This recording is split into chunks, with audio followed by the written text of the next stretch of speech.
이 아이를 키운 죄로 수갑이 채워졌습니다. 10년 동안 피보다 진한 정으로 키운 아들. 세상은 그를 아동 유괴범이라 불렀습니다. 하지만 진실은 달랐습니다.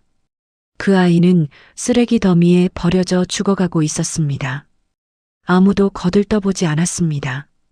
폐지 줍는 남자만 빼고요. 말도 못하고 눈도 안 마주치는 자폐 아이. 그런데 이 아이 그냥 아이가 아니었습니다. 10년 뒤 밝혀진 충격적인 정체. 그리고 법정에서 터져나온 반전. 세상이 뒤집어졌습니다. 도대체 무슨 일이 있었던 걸까요? 이 이야기 끝까지 함께 하시면 숨겨진 진실과 거대한 반전을 확인하실 수 있습니다. 듣고 계신 모든 분들께 건강과 행운이 함께 하시길 바랍니다. 10년 전 경기도 외곽의 한 재활용 수거장. 새벽 4시 아직 해가 뜨기 전이었습니다. 한 남자가 낡은 손수레를 끌고 수거장 안으로 들어섰습니다. 박정호 46살. 때가 찌든 패딩 점퍼에 해진 운동화. 손은 갈라지고 트여서 피가 맺혀 있었습니다. 2년 전만 해도 박정호는 대한민국 최고의 작곡가였습니다. 그가 만든 곡들은 줄줄이 차트 1위를 휩쓸었습니다. 멜로디의 천재. 사람들은 그를 그렇게 불렀습니다. 박정호의 전성기는 화려했습니다. 28살에 첫 곡이 대박을 쳤습니다. 당시 최고의 가수가 부른 발라드였습니다. 그 곡은 8주 연속 1위를 차지했습니다. 음원 차트, 음반 차트, 라디오 차트, 모든 차트를 석권했습니다.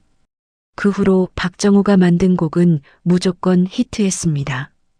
박정호가 만들면 1위다. 업계에서는 그런 말이 돌았습니다. 드라마 OST, 광고 음악, 아이돌 타이틀곡. 의뢰가 쏟아졌습니다. 돈도 많이 벌었습니다. 강남의 넓은 아파트도 샀습니다. 외제차도 몰았습니다. 하지만 박정호에게 가장 소중한 건 따로 있었습니다. 아내 김수진이었습니다. 김수진은 박정호의 대학 동창이었습니다. 음대에서 피아노를 전공했습니다. 처음 만난 건 학교 연습실이었습니다. 박정호가 작곡한 곡을 김수진이 피아노로 쳐줬습니다. 그게 인연이 됐습니다. 김수진은 박정호의 첫 번째 팬이었습니다. 무명 시절에도 늘 곁에 있었습니다. 당신 곡은 특별해. 언젠가 세상이 알아줄 거야. 힘들 때마다 그렇게 말해줬습니다. 두 사람은 30살에 결혼했습니다. 조촐하지만 행복한 결혼식이었습니다. 신혼여행은 제주도로 갔습니다. 돈이 넉넉하지 않았거든요. 하지만 행복했습니다. 여보, 우리 아이 낳으면 피아노 가르치자. 그래. 당신이 작곡하고 내가 가르치고. 두 사람은 종종 그런 꿈을 꿨습니다. 그런데 아이가 생기지 않았습니다. 병원에서 검사를 받았습니다. 김수진에게 문제가 있었습니다. 자연 임신이 어렵다는 진단이었습니다. 김수진은 많이 울었습니다. 미안해, 여보. 나 때문에. 박정호가 아내를 안았습니다. 괜찮아. 우리 둘이서도 충분히 행복해. 그게 진심이었습니다. 박정호에게는 김수진만 있으면 됐습니다. 그렇게 행복한 나날이 이어졌습니다. 그런데 하루아침에 모든 게 무너졌습니다. 2년 전 어느 날, 박정호는 믿었던 파트너에게 배신당했습니다. 송재원, 당시 골든스타 엔터테인먼트 부사장이었습니다. 형 송재혁이 회장으로 있었지만 실무는 송재원이 장악하고 있었습니다. 송재원이 박정호에게 접근했습니다. 박정호 씨, 우리 같이 일해봅시다. 당신 실력이면 더 크게 성공할 수 있어요. 처음에는 박정호가 거절했습니다. 혼자서도 잘하고 있었으니까요. 하지만 송재원은 끈질겼습니다. 저작권은 전부 박정호 씨 거예요. 저는 유통만 맡을게요. 결국 박정호는 계약을 했습니다. 그게 실수였습니다. 송재원은 박정호의 파트너를 매수했습니다. 저작권 서류를 조작했습니다. 어느 날 갑자기 박정호의 곡들이 다른 사람 이름으로 바뀌어 있었습니다. 이게 무슨 일입니까? 박정호가 따졌습니다. 하지만 서류상으로는 송재원 측이 정당한 권리자였습니다. 거기서 끝이 아니었습니다. 송재원은 거짓 소문을 퍼뜨렸습니다. 박정호가 표절을 했다. 박정호가 다른 작곡가의 곡을 훔쳤다. 증거도 없는 소문이었습니다. 하지만 한번 퍼진 소문은 걷잡을 수 없었습니다. 방송사에서 연락이 끊겼습니다. 가수들도 연락을 끊었습니다. 죄송합니다. 박정호 씨와는 더 이상 작업하기 어려울 것 같습니다. 하루아침에 일이 없어졌습니다. 박정호는 소송을 걸었습니다. 하지만 송재원은 대한민국 최고의 로펌을 고용했습니다. 재판은 질질 끌려갔습니다. 변호사 비용만 수억 원이 들어갔습니다. 집을 팔았습니다. 차도 팔았습니다. 그래도 돈이 부족했습니다. 결국 재판에서 졌습니다. 모든 걸 잃었습니다. 설상가상으로 그 무렵 아내 김수진이 쓰러졌습니다. 급성 백혈병이었습니다. 의사가 말했습니다. 빨리 치료를 시작해야 합니다.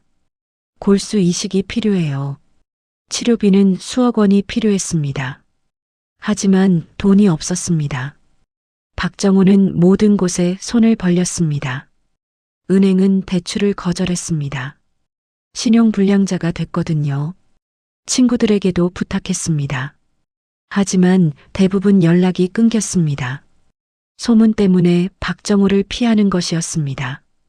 김수진의 상태는 날로 나빠졌습니다. 병원비를 내지 못해 입원실에서 쫓겨날 처지가 됐습니다. 박정호는 병실 바닥에 무릎을 꿇고 빌었습니다. 제발 조금만 더 시간을 주세요. 결국 김수진은 치료를 제대로 받지 못했습니다. 어느 날 밤이었습니다. 김수진이 박정호의 손을 잡았습니다. 여보. 응, 수진아. 왜? 미안해. 뭐가 미안해. 아이도 못 낳아줘서. 당신 힘들 때 곁에 있어주지도 못하고. 박정호의 눈에서 눈물이 흘러내렸습니다. 그런 말하지 마. 당신이 있어서 내가 버틸 수 있었어.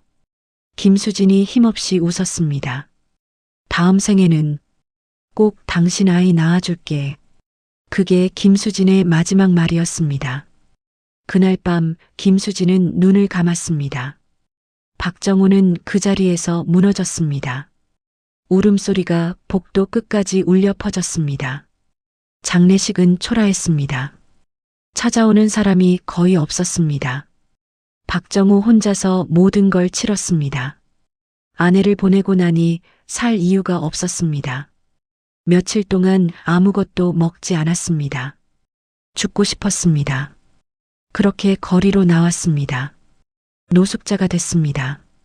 역 앞 지하도에서 잠을 잤습니다. 쓰레기통에서 음식을 주었습니다. 그렇게 1년을 보냈습니다. 그러다 어느 날 폐지 줍는 일을 시작했습니다. 적어도 이건 정당한 노동이었습니다. 그로부터 몇 달이 지났습니다. 그 사이 세상에서는 큰 사건이 있었습니다. 골든스타 엔터테인먼트 회장 송재혁이 교통사고로 사망했습니다. 아내와 3살짜리 아들도 함께 사망했다고 발표됐습니다. 비극적인 사고였습니다. 송재호는 형의 회사를 완전히 물려받았습니다. 이제 명실상부 업계 최고의 권력자가 됐습니다. 박정호는 그 뉴스를 길거리 TV에서 봤습니다. 저 인간이 결국 다 가졌군. 씁쓸했지만 이제 자신과는 상관없는 세상이었습니다. 그로부터 며칠 뒤, 그날도 새벽 4시에 수거장에 왔습니다. 폐지 더미 앞에 쪼그려 앉았습니다. 그때 이상한 소리가 들렸습니다. 처음엔 길고양이 소리인 줄 알았습니다. 그런데 뭔가 달랐습니다. 박정호는 소리가 나는 쪽으로 걸어갔습니다. 컨테이너 뒤편, 골판지 더미 사이. 그리고 박정호는 심장이 멎는 것 같았습니다. 아이였습니다. 3살쯤 되어 보이는 남자아이가 웅크리고 있었습니다. 얇은 티셔츠 한 장뿐이었습니다. 입술이 파랗게 질려 있었습니다. 세상에, 누가 이런 데다 아이를 버린 겁니까? 박정호는 급히 패딩을 벗어 아이를 감쌌습니다. 아이를 안아 올렸습니다. 깃털처럼 가벼웠습니다. 제대로 먹지도 못한 게 분명했습니다. 그런데 이상한 점이 있었습니다. 아이가 울지 않았습니다. 눈을 뜨고 있었지만 박정호를 쳐다보지 않았습니다. 허공을 응시한 채 뭔가를 중얼거리고 있었습니다. 박정호는 본능적으로 느꼈습니다. 이 아이 보통 아이가 아닙니다. 박정호는 아이를 안고 경비실로 뛰어갔습니다. 경비를 서던 김종구 노인이 아이를 보더니 얼굴이 굳어졌습니다. 김종구, 73. 이 수거장에서 10년 넘게 야간 경비를 서온 사람이었습니다. 퇴직 전에는 초등학교 선생님이었습니다. 아내와 사별하고 자식들과도 연락이 끊긴 채 홀로 지내는 노인이었습니다. 박정호와는 몇 달 전부터 안면을 트고 지냈습니다. 가끔 라면을 나눠 먹기도 했습니다. 이런 장애가 있는 아이인 것 같아 김종구가 아이를 살펴보며 말했습니다. 네, 자폐증 같은 거야. 그래서 버려진 거겠지. 키우기 힘드니까. 김종구가 한숨을 쉬었습니다. 경찰에 신고하면 시설로 가겠지. 그런데 김종구가 아이를 물끄러미 바라보았습니다. 장애 있는 아이를 누가 입양하겠어? 평생 시설에서 살다 죽겠지. 박정호는 아이의 얼굴을 바라보았습니다. 창백하고 야윈 얼굴. 그런데 어딘가 맑은 구석이 있었습니다. 그때 아이의 작은 손이 움직였습니다. 허공을 향해 뻗어 있던 손이 박정호의 손가락을 움켜잡았습니다. 작은 손이었지만 그 힘이 놀라울 정도로 강했습니다. 마치 살려달라고, 버리지 말라고 말하는 것 같았습니다. 박정호의 눈에서 눈물이 흘러내렸습니다. 아내 김수진의 마지막 말이 떠올랐습니다. 아이도 못 낳아줘서. 박정호가 떨리는 목소리로 말했습니다. 내가 키울게. 김종구가 놀란 표정으로 말했습니다. 박정호 씨, 자네도 형편이 어려운데. 그래도요. 이 아이를 그냥 둘 수 없어요. 김종구가 한참 박정호를 바라보았습니다. 그러더니 품에서 뭔가를 꺼냈습니다. 낡은 통장이었습니다. 이거 내 퇴직금이야. 한 3천만 원쯤 있을 거야. 어르신, 이건 나는 늙었어. 자식들도 안 찾아오고 이 돈 쓸 데가 없어. 김종구가 통장을 박정호 손에 쥐어주었습니다. 이 돈으로 저 아이 좀 살려줘. 그게 내 마지막 부탁이야. 박정호는 말문이 막혔습니다. 어르신, 나도 젊었을 때 교사였어. 아이들 가르치는 게 낙이었지. 김종구의 눈에 눈물이 고였습니다. 그런데 내 자식들한테는 좋은 아버지가 못 됐어. 바빠서 신경을 못 썼거든. 김종구가 아이를 바라보았습니다.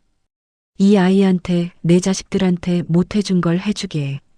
그게 내 소원이야. 박정호는 고개를 숙였습니다. 어르신, 감사합니다. 꼭 잘 키울게요. 일주일 뒤 김종구는 심장마비로 세상을 떠났습니다. 경비실에서 혼자 눈을 감았다고 했습니다. 마치 할 일을 다 마치고 편히 떠난 것 같았습니다. 박정호는 김종구의 장례식에서 맹세했습니다. 어르신, 이 아이 꼭 잘 키울게요. 지켜봐 주세요.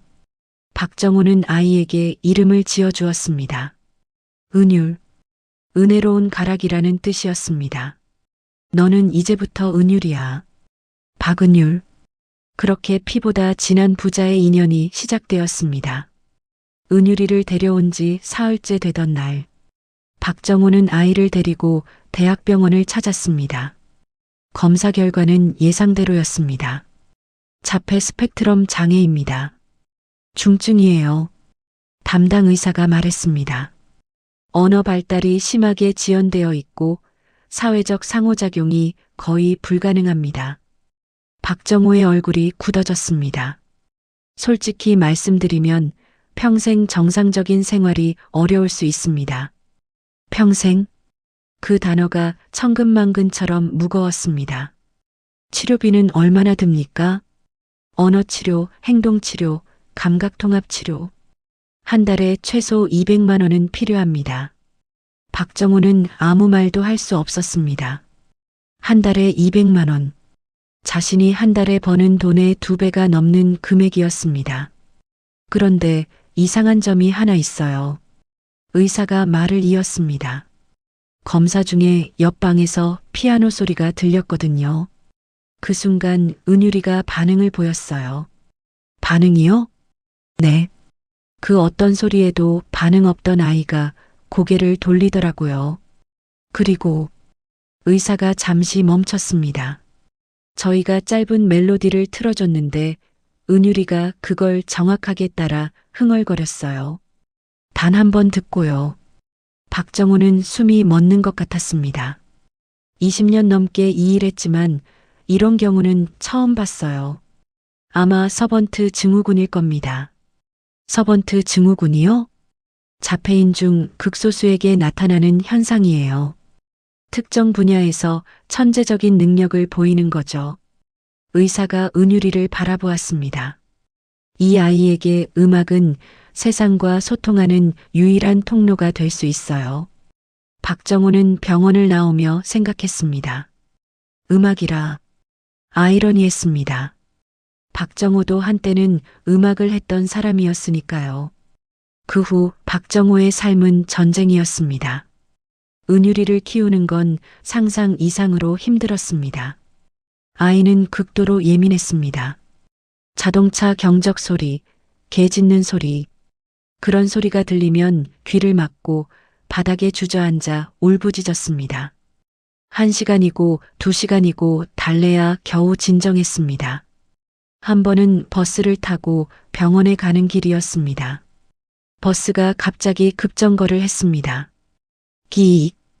브레이크 소리가 날카롭게 울렸습니다. 은유리가 비명을 지르기 시작했습니다. 으아. 머리를 손으로 감싸고 바닥에 주저앉았습니다. 승객들의 시선이 쏟아졌습니다. 저 아이 왜 저래? 시끄러워 죽겠네. 애 아버지는 뭐 하는 거야? 박정호는 은유리를 안고 급히 버스에서 내렸습니다. 도로변에 쪼그려 앉아 1시간 동안 아이를 달랬습니다. 괜찮아, 은유라. 아빠가 여기 있어. 무서운 소리 없어. 그렇게 등을 토닥거리며 노래를 흥얼거렸습니다. 그제야 은유리가 조금씩 진정했습니다. 순서도 문제였습니다. 아침에 반드시 세수를 먼저 하고 밥을 먹고 옷을 입어야 했습니다. 순서가 바뀌면 머리를 벽에 박거나 자기 손을 물어뜯었습니다. 박정호는 그때마다 심장이 찢어지는 것 같았습니다. 한 번은 급한 일이 있어서 세수 전에 옷을 먼저 입히려 했습니다. 은유리가 갑자기 자기 팔을 물어뜯기 시작했습니다. 은유라, 안 돼. 박정호가 달려가서 아이를 안았습니다. 하지만 은유리는 멈추지 않았습니다. 팔에서 피가 났습니다. 박정호는 울면서 아이를 껴안았습니다. 미안해, 은유라. 아빠가 잘못했어. 미안해. 그날 이후로 박정호는 절대로 순서를 바꾸지 않았습니다. 박정호의 하루는 이랬습니다. 새벽 4시에 일어나 폐지를 모았습니다. 해가 뜨면 공사 현장으로 갔습니다. 시멘트를 나르고 벽돌을 쌓고 철근을 옮겼습니다. 점심시간에는 보육시설로 달려가 은유리를 확인했습니다. 다시 현장으로 돌아와 저녁까지 일했습니다. 퇴근 후에는 보육시설에서 은유리를 데려왔습니다. 밥을 먹이고 씻기고 재웠습니다. 그리고 다시 새벽 4시. 하루 수면 시간은 서너 시간에 불과했습니다. 박정호는 하루에 한 끼만 먹었습니다. 은유리한테 줄 게 먼저였으니까요. 몸무게가 10kg이나 빠졌습니다. 얼굴은 뼈만 남았습니다. 그래도 멈출 수 없었습니다. 은유리가 있었으니까요. 은유리를 데려온 지 6개월째 되던 날이었습니다. 그날 박정호는 공사 현장에서 사고를 당했습니다. 철근이 떨어져서 다리를 다쳤습니다. 뼈에 금이 갔습니다. 병원에서 깁스를 하고 나왔습니다. 최소 한 달은 쉬어야 합니다. 의사가 말했습니다. 하지만 박정호에게는 한 달을 쉴 여유가 없었습니다. 병원비가 없었습니다. 일도 못하게 됐습니다. 집에는 쌀이 떨어졌습니다. 은유리 우유도 바닥이 났습니다. 박정호는 방 한구석에 앉아 은유리를 바라보았습니다. 아이는 배가 고팠는지 울고 있었습니다. 박정호의 머릿속에 어두운 생각이 스쳤습니다. 차라리 시설에 보내야 하나? 내가 이 아이를 감당할 수 있는 걸까? 이러다 둘 다 죽는 거 아닌가? 그때 은유리가 다가왔습니다. 울음을 멈추고 박정호 앞에 섰습니다. 그리고 작은 손으로 박정호의 다친 다리를 토닥거렸습니다. 말은 못했습니다. 눈도 마주치지 않았습니다. 하지만 그 손길이 말하고 있었습니다. 아프지 마. 괜찮아. 박정호는 그 자리에서 펑펑 울었습니다. 미안해, 은유라. 아빠가 잠깐 나쁜 생각했어. 박정호는 은유리를 꼭 안았습니다. 다시는 그런 생각 안 할게. 아빠가 끝까지 지켜줄게. 그날 이후 박정호는 다시는 포기를 생각하지 않았습니다. 깁스를 한 채로 공사 현장에 나갔습니다. 다리를 절뚝거리면서 일했습니다. 현장 소장이 말렸습니다. 아저씨, 그러다 더 크게 다쳐요. 쉬세요. 괜찮습니다. 일해야 해요. 아이가 있어서요. 박정호는 멈추지 않았습니다. 은유리를 데려온 지 10개월째 되던 날, 또 다른 고비가 찾아왔습니다. 은유리가 고열에 시달렸습니다. 39도가 넘는 열이었습니다. 박정호는 아이를 업고 응급실로 뛰어갔습니다. 폐렴입니다. 입원이 필요해요. 입원비가 문제였습니다. 박정호는 병원 원무과에 찾아갔습니다. 입원비를 좀 나중에 내면 안 될까요? 지금 당장 돈이. 죄송합니다. 선불이 원칙입니다. 박정호는 병원 복도에 주저앉았습니다. 어떻게 해야 하나? 그때 누군가가 다가왔습니다. 저기요, 혹시 폐지 줍는 아저씨 아니세요? 고개를 들었습니다. 낯익은 얼굴이었습니다. 수거장 근처 편의점 알바생이었습니다. 20살쯤 돼 보이는 청년이었습니다. 맞아요. 근데 저 편의점에서 일하는 최진우예요. 아저씨가 아이 키우시는 거 알아요. 청년이 봉투를 내밀었습니다. 이거 많지 않은데 아이 치료비에 보태세요. 봉투 안에 현금이 들어 있었습니다. 이게 얼마야? 50만 원이요. 제가 모은 거예요. 박정호는 눈물이 터져 나왔습니다. 이걸 어떻게, 나중에 꼭 갚을게. 갚을 필요 없어요. 아저씨 힘들게 아이 키우시는 거 보면서 많이 배웠어요.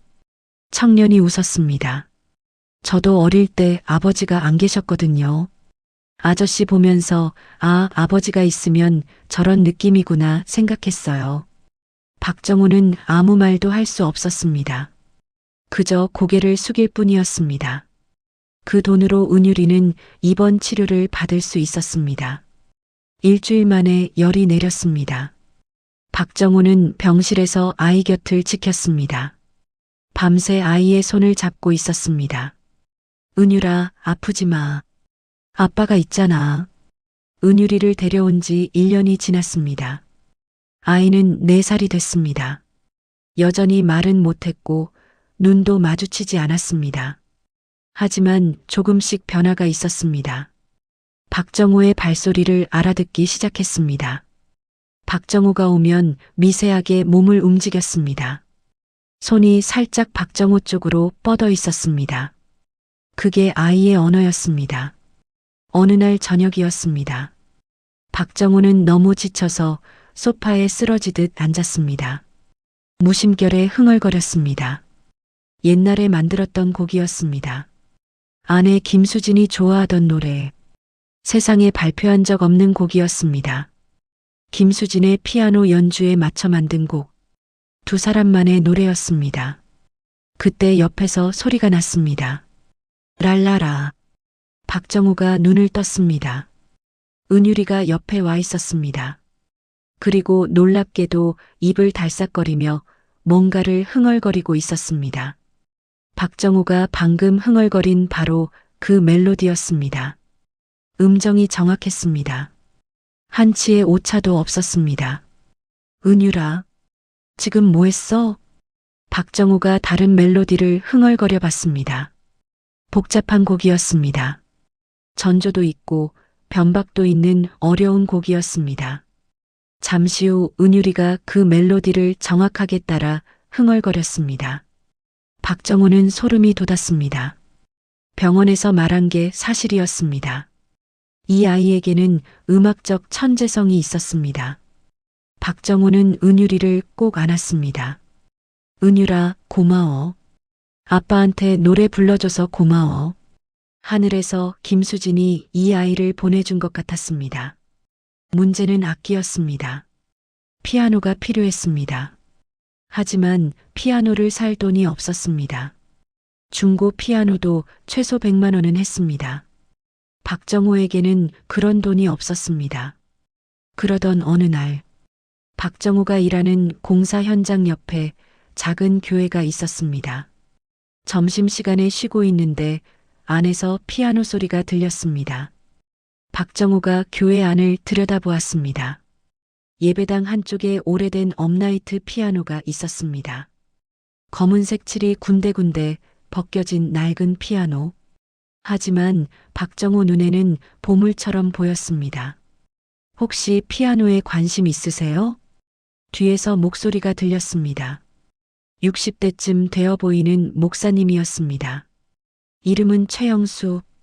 이 작은 교회를 30년 넘게 지켜온 분이었습니다. 예전에 음악을 좀 했습니다. 그래요? 원하시면 언제든 와서 치셔도 됩니다. 이 피아노 치는 사람이 없어서 먼지만 쌓여가거든. 박정호는 연신 고개를 숙였습니다. 감사합니다. 그런데 제가 키우는 아이가 있는데 그 아이도 데려와도 될까요? 물론이죠. 아이가 있다니 더 좋네요. 최영수 목사가 웃었습니다. 이 교회에 아이 소리가 들린 지 오래됐어요. 환영합니다. 그날 저녁 박정호는 은유리를 데리고 교회를 찾았습니다. 은유리를 피아노 앞에 앉혔습니다. 아이의 손가락이 건반에 닿았습니다. 그 순간 아이의 몸이 미세하게 떨렸습니다. 박정호가 아이의 손가락으로 건반을 눌렀습니다. 도, 맑은 소리가 울렸습니다. 은유리의 손가락이 움직였습니다. 스스로 건반을 누르기 시작했습니다. 레, 미, 파, 솔, 라, 시, 도, 한 옥타브를 정확하게 쳤습니다. 아무도 가르쳐 주지 않았는데, 처음 만지는 피아노인데, 박정호는 숨을 죽였습니다.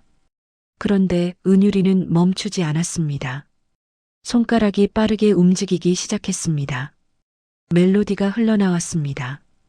박정호가 며칠 전에 흥얼거렸던 그 노래, 아내 김수진이 좋아하던 곡, 은유리가 그 곡을 피아노로 치고 있었습니다. 완벽하게, 한음도 틀리지 않고 박정호는 그 자리에서 무릎이 꺾였습니다. 바닥에 주저앉아 아이의 연주를 들었습니다. 눈물이 멈추지 않았습니다. 최영수 목사도 옆에서 지켜보고 있었습니다. 그의 눈에도 눈물이 고여 있었습니다. 이건 기적이에요. 목사가 중얼거렸습니다. 하나님이 이 아이에게 특별한 선물을 주셨어요. 박정호는 고개를 끄덕였습니다. 이건 기적이었습니다. 그로부터 2년이 흘렀습니다.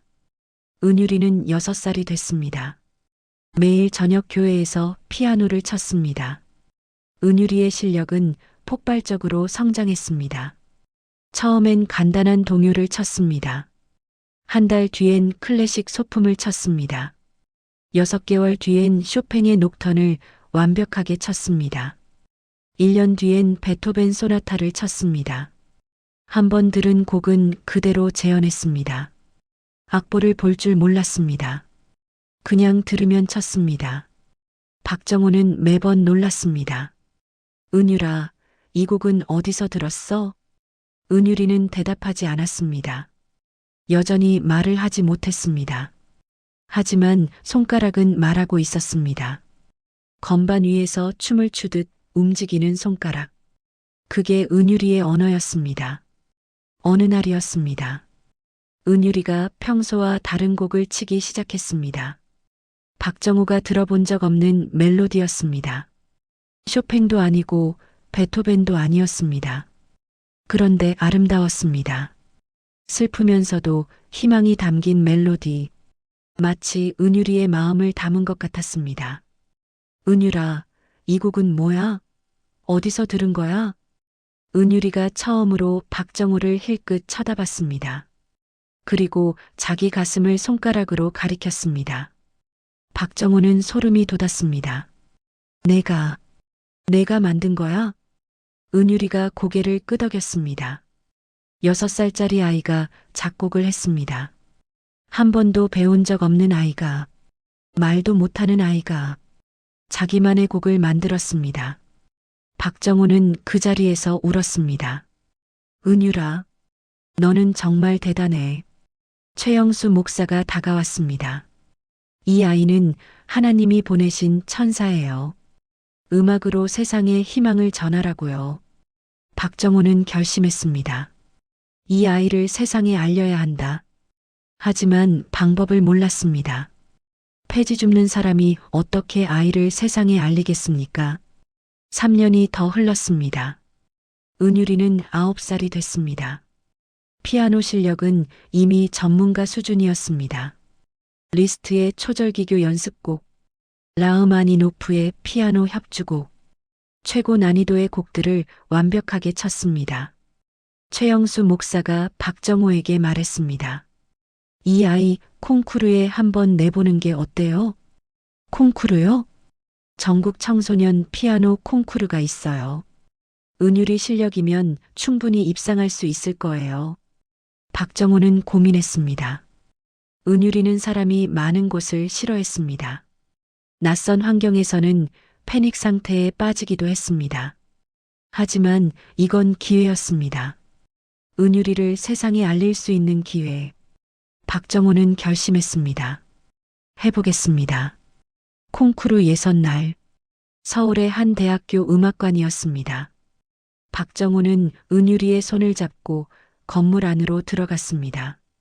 접수처에서 문제가 생겼습니다. 참가 신청서요?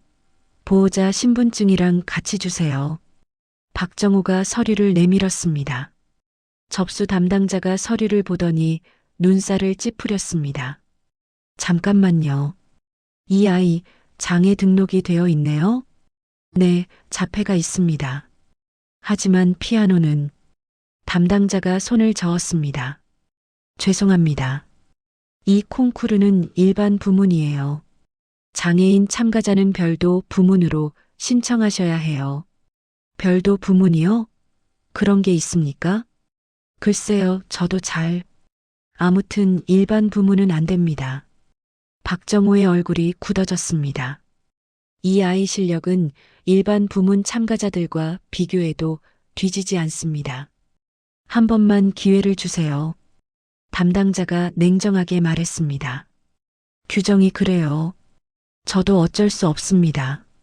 뒤에서 다른 참가자의 부모가 수군거렸습니다. 자폐 아이를 콩쿠르에 내보내? 무슨 생각이야? 저러다 무대에서 사고 치면 어쩌려고. 폐지 줍는 사람이 무슨 콩쿠르야. 분수를 알아야지.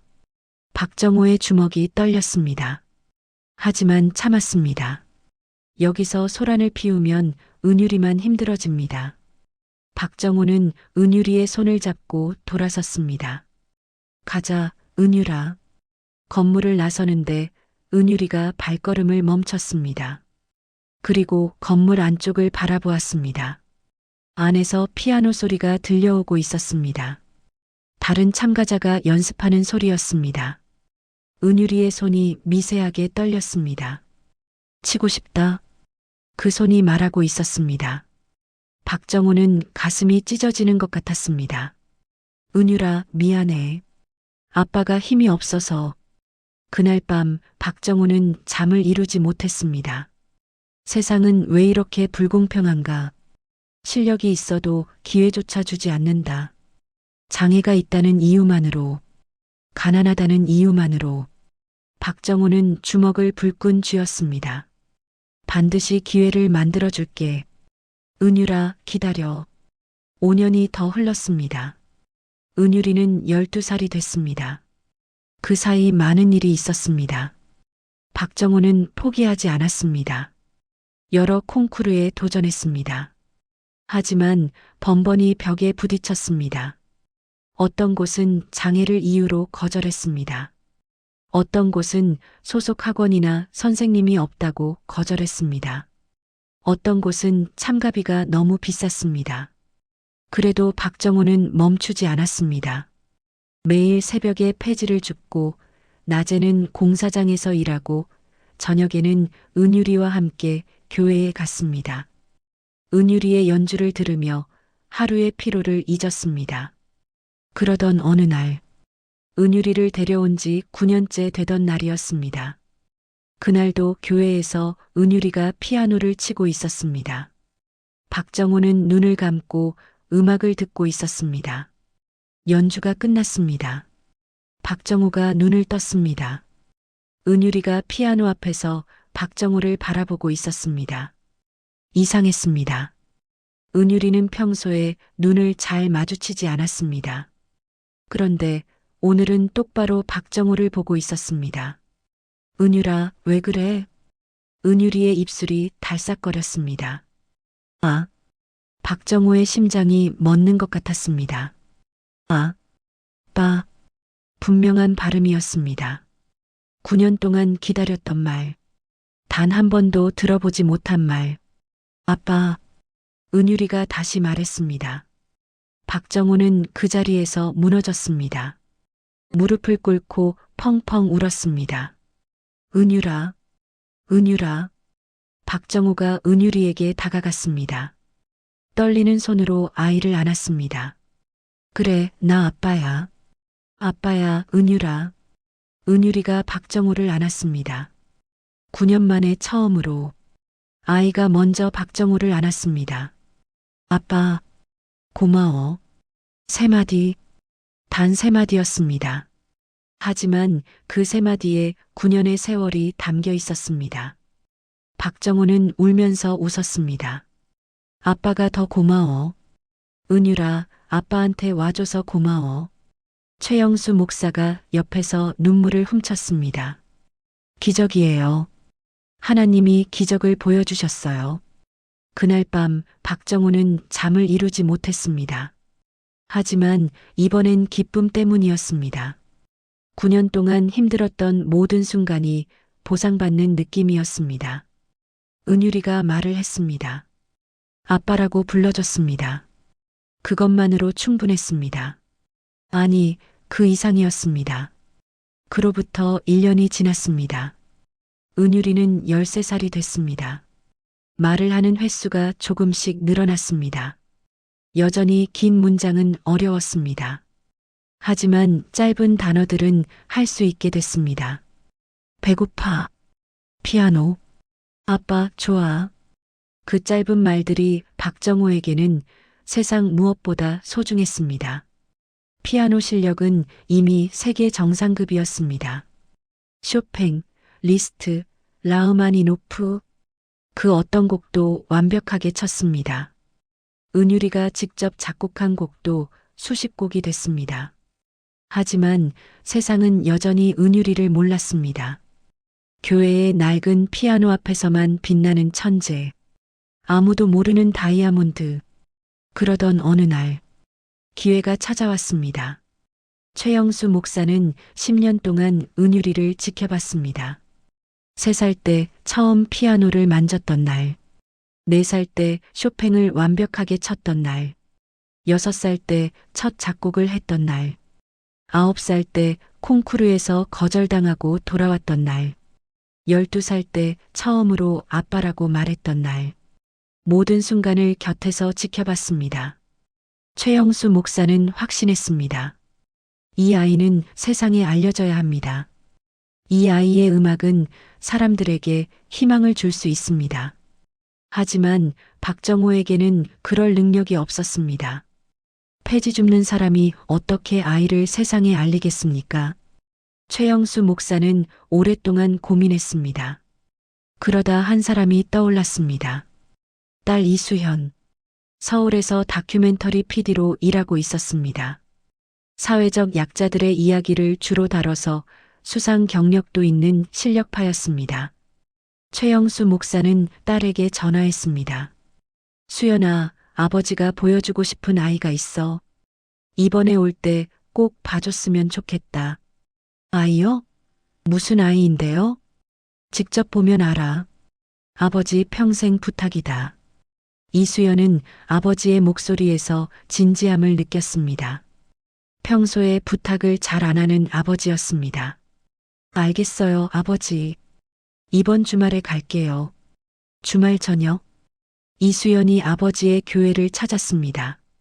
교회 안에는 2사람이 와 있었습니다.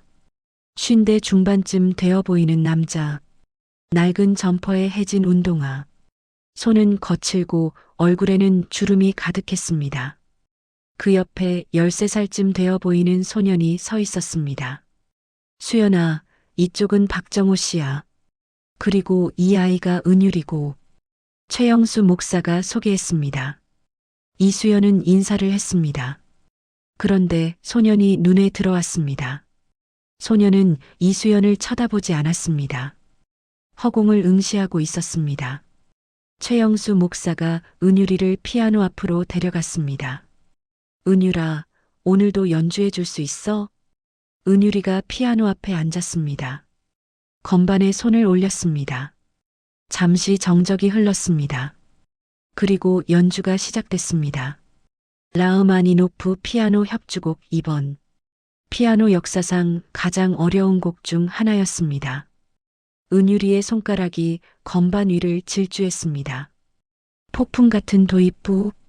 그러다 갑자기 부드러워지는 멜로디. 이수연은 그 자리에 얼어붙었습니다. 심장이 두근거렸습니다. 숨을 쉴 수가 없었습니다. 이게 뭐지? 이수연은 수많은 연주를 들어봤습니다. 세계적인 피아니스트들의 공연도 봤습니다. 하지만 이런 연주는 처음이었습니다. 기술만 뛰어난 게 아니었습니다. 감정이 담겨 있었습니다. 음악이 살아 숨쉬고 있었습니다. 연주가 끝났습니다. 이수연은 한동안 말을 잇지 못했습니다. 눈에 눈물이 고여 있었습니다. 아버지, 이 아이가 박은율이라는 아이야. 자폐가 있어. 최영수 목사가 천천히 설명했습니다. 10년 전에 정호 씨가 쓰레기장에서 주워왔어. 버려진 아이였지. 버려진 아이요? 그래. 정호 씨가 혼자서 10년 동안 키웠어. 폐지 주우면서. 이수연은 박정호를 바라보았습니다. 낡은 옷, 거친 손, 주름진 얼굴. 그 모든 것이 10년의 고난을 말해주고 있었습니다. 수연아, 이 아이를 세상에 알려줄 수 있겠니? 이수연은 고개를 끄덕였습니다. 네, 아버지. 제가 해볼게요. 그날부터 이수연은 은유리에 대해 조사하기 시작했습니다. 박정호를 여러 번 만나 이야기를 들었습니다. 그리고 다큐멘터리 촬영을 제안했습니다. 박정호 씨, 은율이 이야기를 다큐멘터리로 만들어도 될까요? 박정호는 망설였습니다. 은율이는 낯선 사람을 싫어했습니다. 촬영이 아이에게 스트레스가 될 수도 있었습니다. 은율이한테 부담이 될까봐 억지로 하지 않을게요. 아이가 힘들어하면 바로 중단할게요. 박정호는 은율이를 바라보았습니다. 은율이가 이수연을 힐끗 쳐다봤습니다. 그리고 고개를 살짝 끄덕였습니다. 알겠습니다. 해보죠.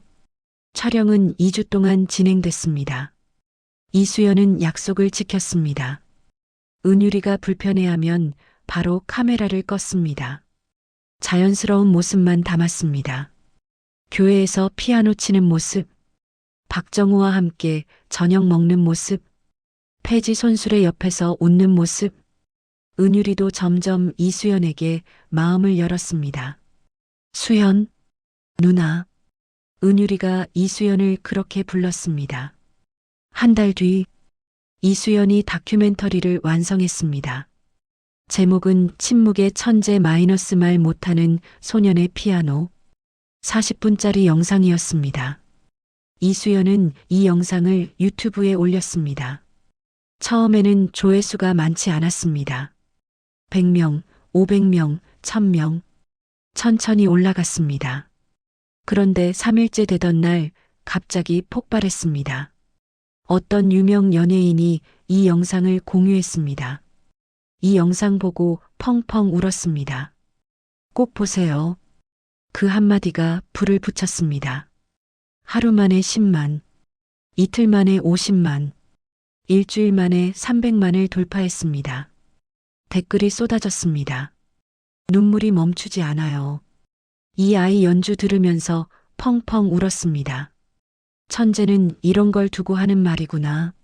아버지 정말 대단하시다. 진정한 아버지의 사랑이 뭔지 보여주셨어요. 은율이 응원합니다. 꼭 좋은 일만 있길. 뉴스에도 나왔습니다.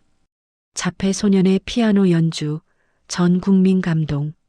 폐지 줍는 아버지와 천재 피아니스트 아들의 감동 스토리. 은율이의 이름이 전국에 알려지기 시작했습니다. 한편 서울시립교향악단에서 연락이 왔습니다. 박은율 군의 연주를 직접 보고 싶습니다. 오디션 기회를 드리고 싶은데요. 박정호의 심장이 두근거렸습니다. 서울시립교향악단. 대한민국 최고의 오케스트라였습니다. 4년 전 콩쿠르에서 거절당했던 그때 아무도 기회를 주지 않았습니다. 그런데 이제 대한민국 최고의 무대에서 연락이 왔습니다. 이건 진짜 기회였습니다. 오디션 날 서울예술이전당 리허설홀. 박정호는 은율이의 손을 잡고 건물 안으로 들어갔습니다. 거대한 홀이었습니다. 무대 위에 그랜드 피아노가 놓여 있었습니다. 스타인웨이. 세계 최고의 피아노였습니다. 객석에는 심사위원들이 앉아 있었습니다. 지휘자, 음악평론가, 대학 교수, 모두 음악계의 거물들이었습니다. 은율이는 처음 보는 큰 공간에 불안해했습니다. 몸이 뻣뻣하게 굳어졌습니다. 박정호가 아이의 손을 꽉 잡았습니다. 은율아, 괜찮아. 저기 피아노 보여? 가서 치면 돼. 아빠가 여기서 지켜볼게. 은율이가 박정호를 바라보았습니다. 아빠, 안 가? 응, 아빠는 여기 있어. 끝나면 바로 달려갈게. 은율이가 고개를 끄덕였습니다. 그리고 천천히 무대로 올라갔습니다. 피아노 앞에 앉았습니다. 건반에 손을 올렸습니다. 잠시 정적이 흘렀습니다. 그리고 연주가 시작됐습니다. 라흐마니노프 피아노 협주곡 2번. 웅장하면서도 서정적인 곡. 기술적으로도 극도로 어려운 곡이었습니다. 은율이의 손가락이 건반 위를 질주했습니다. 폭풍 같은 도입부. 손가락이 건반 위를 날아다녔습니다. 그러다 갑자기 부드러워졌습니다. 잔잔한 멜로디가 흘러나왔습니다. 마치 폭풍 속의 고요 같았습니다. 감정이 담겨 있었습니다. 음악이 살아 숨쉬고 있었습니다. 20분이 넘는 연주가 끝났습니다. 홀 안에 정적이 흘렀습니다. 그리고 폭풍 같은 박수가 터져 나왔습니다. 심사위원들이 일어나 박수를 쳤습니다. 기립박수였습니다. 지휘자가 무대로 올라왔습니다. 눈에 눈물이 고여 있었습니다. 이 아이는 신이 보낸 거예요. 지휘자가 박정호에게 다가왔습니다. 아버님, 이 아이를 어떻게 키우신 겁니까? 그냥 사랑으로 키웠습니다. 박정호는 그렇게밖에 대답할 수 없었습니다. 결과가 발표됐습니다. 서울시립교향악단 역사상 최연소 협연자로 선정. 소식이 퍼지자 언론이 들끓었습니다. 자폐소년 시립교향악단 최연소 협연자 발탁. 13살 천재 피아니스트 대한민국을 울리다. 은유리의 이름이 전국에 울려 퍼졌습니다. 박정호는 감격스러웠습니다. 꿈만 같았습니다. 폐지 줍던 자신이 예술의 전당에 서 있다니. 10년 전 쓰레기장에서 주웠던 아이가 이제 대한민국 최고의 무대에 서게 됐습니다. 박정호는 하늘을 올려다보았습니다. 수진아, 보고 있어? 우리 은유리가 해냈어. 그러던 중 이수연이 이상한 점을 발견했습니다. 다큐멘터리 후속 작업을 하면서 은유리의 과거를 더 조사하고 있었습니다. 어디서 온 아이인지, 왜 버려졌는지. 그런데 은유리의 얼굴이 어딘가 익숙했습니다. 이 아이 어디서 본 것 같은데. 이수연은 10년 전 뉴스 기사를 검색해 봤습니다. 그리고 소름 돋는 기사를 발견했습니다. 재벌가 일가 교통사고로 사망. 3살 아들 실종. 기사에 실린 아이의 사진. 은유리와 똑같았습니다. 설마. 이수연은 기사를 더 찾아봤습니다. 10년 전 골든스타 엔터테인먼트 창업자 송재혁이 교통사고로 사망했습니다. 아내도 함께 사망했습니다. 그런데 3살짜리 아들은 시신이 발견되지 않았습니다. 며칠 뒤 아이의 사망이 공식 발표됐습니다. 그런데 이상한 점이 있었습니다. 사망 신고를 한 사람이 송재혁의 동생 송재원이었습니다. 시신도 없이 사망 신고를 했습니다. 뭔가 이상해. 이수연은 그때부터 조용히 조사를 시작했습니다. 서울 강남의 초호화 빌딩, 골든스타 엔터테인먼트 본사, 회장실에서 한 남자가 태블릿을 들고 있었습니다. 송재원, 52살, 날카로운 인상, 대한민국 최대의 엔터테인먼트 기업을 이끄는 사람이었습니다. 화면에는 뉴스 기사가 떠 있었습니다. 자폐 소년 피아니스트 박은율, 시립교향악단 협연 확정. 기사에 붙은 사진. 송재원의 얼굴이 굳어졌습니다. 그 사진 속 얼굴. 형 송재혁의 어린 시절 사진과 똑같았습니다. 말도 안 돼. 송재원의 손이 떨렸습니다. 10년 전의 기억이 떠올랐습니다. 송재원에게는 형이 있었습니다. 송재혁. 송재원보다 5살 많았습니다. 어릴 때부터 형은 완벽했습니다. 공부도 잘하고 운동도 잘하고 음악도 잘했습니다. 부모님의 사랑은 모두 형에게 쏠렸습니다. 송재원은 늘 비교당했습니다. 재혁이를 좀 본받아. 너는 왜 형만큼 못하니? 어릴 때부터 수없이 들은 말이었습니다. 형 송재혁은 음악적 천재였습니다. 피아노를 배운 지 1년 만에 콩쿠르에서 대상을 탔습니다. 작곡도 했습니다. 20대 초반에 만든 곡이 데이트를 쳤습니다. 그 돈으로 회사를 차렸습니다. 골든스타 엔터테인먼트. 회사는 승승장구했습니다. 몇 년 만에 업계 1위가 됐습니다. 송재혁은 모든 걸 가진 사람이었습니다. 재능, 명예, 돈, 여기에 아름다운 아내와 귀여운 아들까지. 송재원은 형의 그늘에서 살았습니다. 회사에서는 회장님 동생으로 불렸습니다. 자기 이름이 아니라 형의 동생으로 불리는 것. 그게 치욕스러웠습니다. 능력이 없어서가 아니었습니다. 송재원도 일을 잘했습니다. 하지만 형이 너무 뛰어났습니다. 아무리 노력해도 형을 넘을 수 없었습니다. 시기와 질투가 뿌리내렸습니다. 마음 한구석에서 어두운 생각이 자라났습니다. 형이 없어지면 어떨까?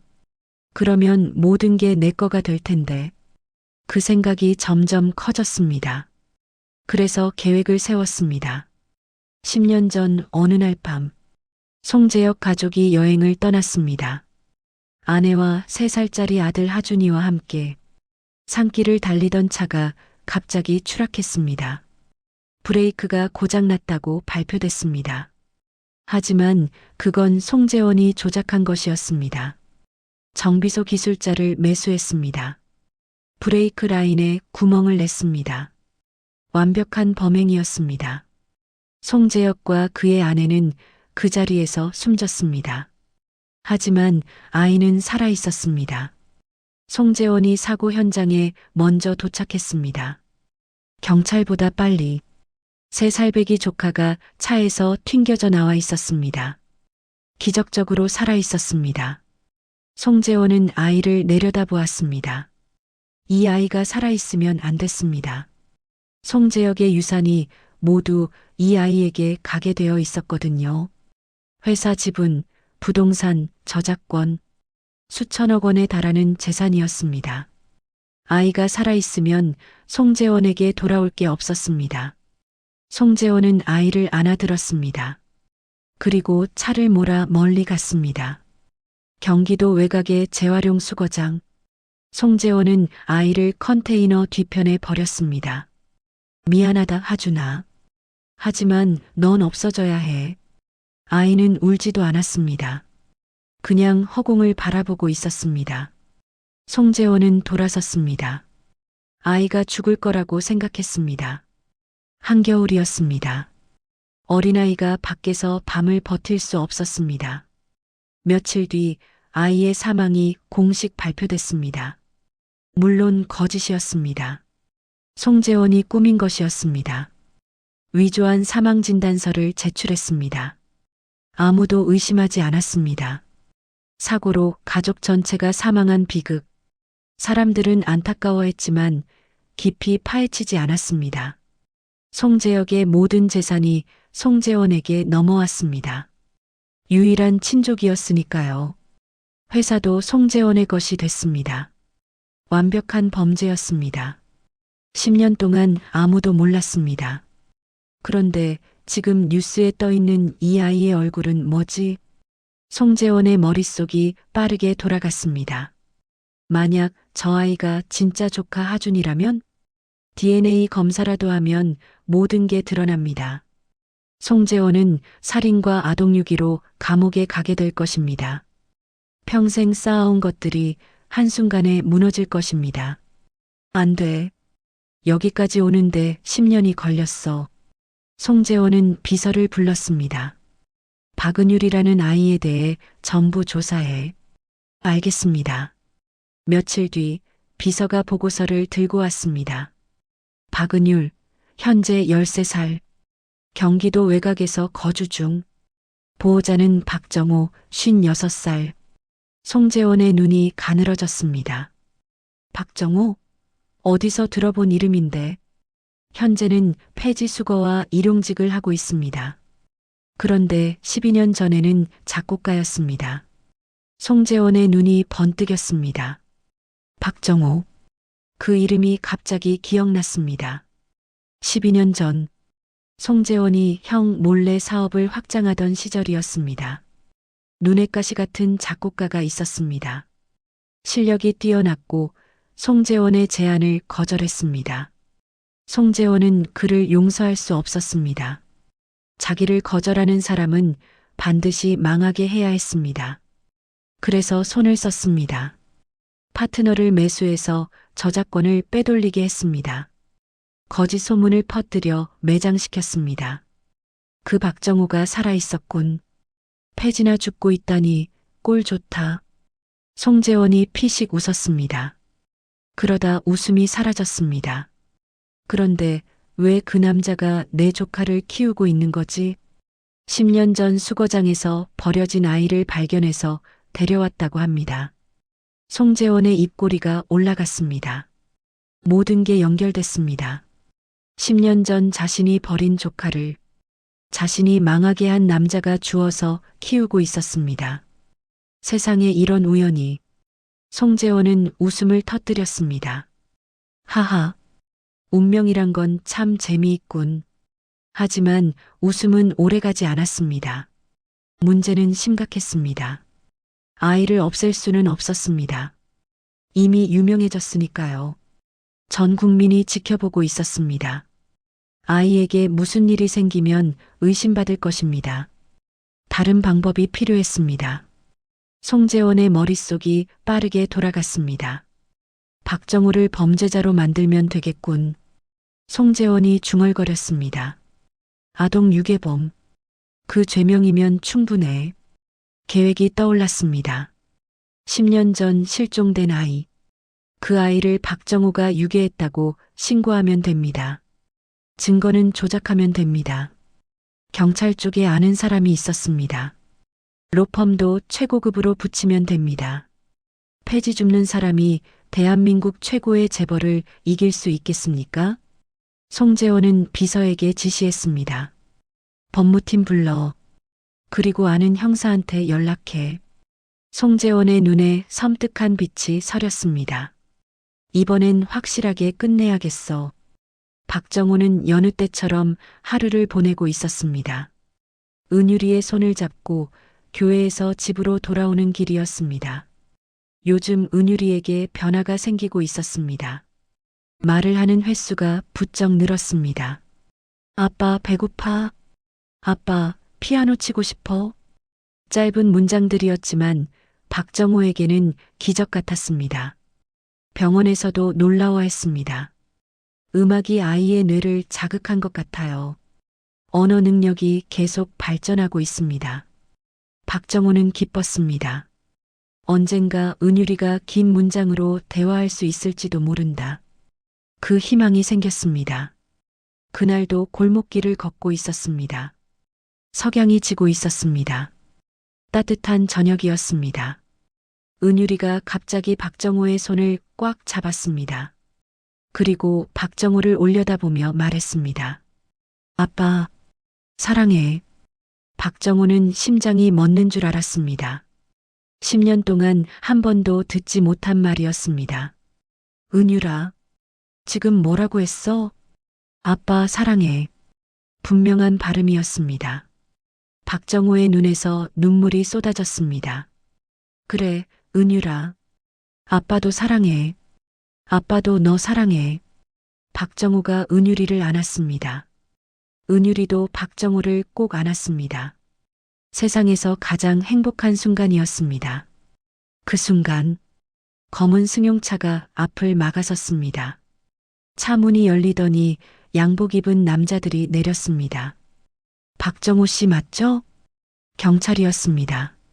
박정호의 얼굴이 굳어졌습니다. 네, 그런데 무슨 일이시죠? 저희가 제보를 받았습니다.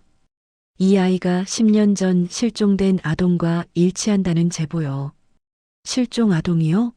무슨 말씀이세요? 이 아이는 10년 전에 버려진 걸. 일단 경찰서까지 동행해 주시죠. 경찰이 박정호를 붙잡았습니다. 다른 경찰이 은유리에게 다가갔습니다. 아이가 불안해하기 시작했습니다. 몸이 뻣뻣하게 굳어졌습니다. 아빠, 아빠. 은유리가 소리쳤습니다. 방금 전까지 행복하게 웃던 아이가 이제 공포에 질려 울부짖고 있었습니다. 은유라. 박정호가 몸부림쳤습니다. 하지만 경찰들이 놔주지 않았습니다. 저항하지 마세요. 은유리는 다른 차에 태워졌습니다. 아빠, 아빠. 아이의 울음소리가 멀어져 갔습니다. 박정호의 심장이 갈기갈기 찢어지는 것 같았습니다. 은유라. 박정호의 절규가 골목에 울려 퍼졌습니다. 경찰서 취조실. 박정호는 수갑을 찬 채 앉아 있었습니다. 형사가 맞은편에 앉았습니다. 박정호 씨, 솔직하게 말하세요. 이 아이 어디서 데려온 겁니까? 10년 전 수거장에서 발견했습니다. 버려져 있길래 제가 데려왔어요. 신고는 왜 안 했습니까? 그건 신고도 안 하고 호적에 올렸죠. 그건 불법입니다. 형사가 서류를 꺼냈습니다. 이 아이가 10년 전 교통사고로 실종된 아동과 일치합니다. DNA 검사 결과 99.9% 일치해요. 박정호의 눈이 휘둥그레졌습니다. 그리고 이 아이의 친가족이 나타났습니다. 친가족이요? 골든스타 엔터테인먼트 회장 송재원 씨입니다. 아이의 삼촌이에요. 박정호의 머릿속이 하얘졌습니다. 송재원, 12년 전 자신을 파멸시킨 그 남자, 그 악마가 은유리의 삼촌이라고? 잠깐요. 그건 이상합니다. 박정호가 말했습니다. 그 아이가 10년 전에 실종됐다고요? 그런데 왜 10년 전에 수거장에 버려져 있었던 거죠? 형사가 냉정하게 말했습니다. 그건 당신이 대답할 문제입니다. 저는 10년 전에 그 아이를 유괴한 적 없어요. 버려진 아이를 주운 것뿐이에요. 증거가 있습니까? 박정호는 말문이 막혔습니다. 10년 전의 상황을 어떻게 증명합니까? 그때 박정호는 노숙자였습니다. 아무도 그를 기억하지 못했습니다. 송재원 회장이 아이의 친권을 주장하고 있습니다. 법적으로 가장 가까운 친족이니까요. 박정호의 얼굴이 창백해졌습니다. 그 사람한테 아이를 맡기면 안 됩니다. 위험해요. 형사가 코웃음을 쳤습니다. 대한민국 최고의 재벌이 위험하다고요? 무슨 근거로 그런 말씀을 하시는 겁니까? 박정호는 절망했습니다. 폐지 줍는 사람의 말을 누가 믿겠습니까? 대한민국 최고의 재벌과 폐지 줍는 노숙자, 누구의 말을 믿겠습니까? 답은 정해져 있었습니다. 아이는 이미 송재원 회장에게 인계됐습니다. 박정호는 그 자리에 주저앉았습니다. 은유리가 그 악마의 손에 넘어갔습니다. 송재원의 저택? 은유리는 낯선 방에 갇혀 있었습니다. 화려한 방이었습니다. 넓은 침대, 비싼 가구, 커다란 창문. 하지만 은유리에게는 감옥이나 다름없었습니다. 아이는 구석에 웅크리고 있었습니다. 몸을 앞뒤로 흔들고 있었습니다. 자폐 아동이 극도로 불안할 때 보이는 행동이었습니다. 아빠, 아빠. 은유리가 계속 중얼거렸습니다. 문이 열렸습니다. 송재원이 들어왔습니다. 안녕, 하준아. 아니, 이제 은유리라고 불러야 하나? 은유리가 몸을 더 웅크렸습니다. 송재원이 다가왔습니다. 무서워하지 마. 나는 내 삼촌이야. 은유리가 고개를 저었습니다. 아빠, 아빠한테 갈래. 그 사람은 내 아빠가 아니야. 너를 유괴한 범죄자야. 아니야. 아빠야. 송재원의 눈이 차갑게 빛났습니다. 넌 이제 여기서 살아. 다시는 그 남자를 만날 수 없어. 은유리의 눈에서 눈물이 흘러내렸습니다. 아빠, 아빠. 송재원은 돌아서서 방을 나갔습니다. 문이 닫혔습니다. 잠금 장치가 찰컥 소리를 냈습니다. 은유리는 그 자리에서 울기 시작했습니다. 아빠, 아빠, 사랑해. 아빠. 방금 전 골목길에서 했던 말을 반복했습니다. 아무도 들어주는 사람이 없었습니다. 박정호는 구치소에 수감되었습니다. 아동 유괴 혐의. 10년 전 실종된 아이를 유괴했다는 누명이었습니다. 국선 변호사가 배정됐지만 승산이 없어 보였습니다. 상대가 송재원 회장이에요. 대한민국 최고의 로펌이 붙어 있습니다. 변호사가 한숨을 쉬었습니다. 솔직히 이기기 어렵습니다. 그쪽에서 DNA 검사 결과도 제출했고 실종 신고 기록도 있어요. 박정호는 억울했습니다. 저는 유괴범이 아닙니다. 10년 전에 버려진 아이를 주운 것뿐이에요. 그걸 증명할 수 있습니까? 박정호는 말문이 막혔습니다. 김종구 노인은 이미 세상을 떠났습니다. 유일한 증인이 사라진 것입니다. 박정호는 구치소 독방에 앉아 천장을 바라보았습니다. 은율이 생각뿐이었습니다. 지금 그 아이는 밥은 먹고 있을까? 잠은 자고 있을까? 얼마나 무서워하고 있을까? 눈물이 멈추지 않았습니다. 은율아, 아빠가 꼭 데리러 갈게. 조금만 기다려. 박정호는 밤새 잠을 이루지 못했습니다. 한편 송재원의 저택. 은율이의 상태는 날로 나빠졌습니다. 밥을 먹지 않았습니다. 잠도 자지 않았습니다. 자해를 시작했습니다. 머리를 벽에 박고 손을 물어뜯었습니다. 이마에 피가 났습니다. 손등에도 이빨 자국이 선명했습니다. 비서가 보고했습니다. 회장님, 아이 상태가 심각합니다. 병원에 데려가야 할 것 같습니다. 송재원이 짜증스럽게 말했습니다. 귀찮게. 조용히 처리할 수 있는 병원 알아봐. 소문 안 나게. 네, 알겠습니다. 송재원은 은율이가 있는 방으로 갔습니다. 문을 열자 참담한 광경이 눈에 들어왔습니다. 은율이는 구석에 웅크린 채 몸을 흔들고 있었습니다. 이마에는 피딱지가 앉아 있었습니다. 입술이 갈라져 있었습니다. 아빠, 아빠. 은율이가 계속 중얼거렸습니다. 송재원은 혀를 찼습니다. 즉, 쓸모없는 놈. 형을 닮아서 음악 재능은 있는데 머리가 이 모양이니. 그때 은율이가 움직였습니다. 비틀거리며 방 한쪽으로 걸어갔습니다. 그곳에는 그랜드 피아노가 있었습니다. 송재원이 장식용으로 놔둔 것이었습니다. 쓰는 사람은 없었습니다. 은율이가 피아노 앞에 앉았습니다. 그리고 연주를 시작했습니다. 송재원의 몸이 굳어졌습니다. 그 멜로디, 형 송재혁이 생전에 만들었던 곡이었습니다. 세상에 발표하지 않은 미공개곡, 아들 하준이를 위해 만들었다던 그 곡. 송재원은 그 곡을 알고 있었습니다. 형의 컴퓨터에서 봤거든요.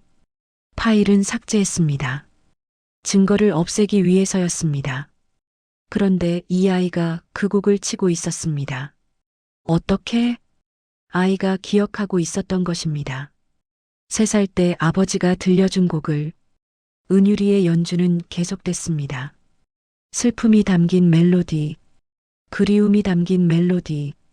마치 이 곡이 자기를 위한 곡이라는 걸 아는 것처럼, 돌아가신 아버지를 그리워하는 것처럼. 송재원은 한 발 뒤로 물러섰습니다. 불길한 예감이 들었습니다. 이 아이, 뭔가 알고 있는 건 아닌가? 며칠 뒤, 박정호의 재판이 시작됐습니다. 서울중앙지방법원. 박정호는 수갑을 찬 채 피고인석에 앉아 있었습니다.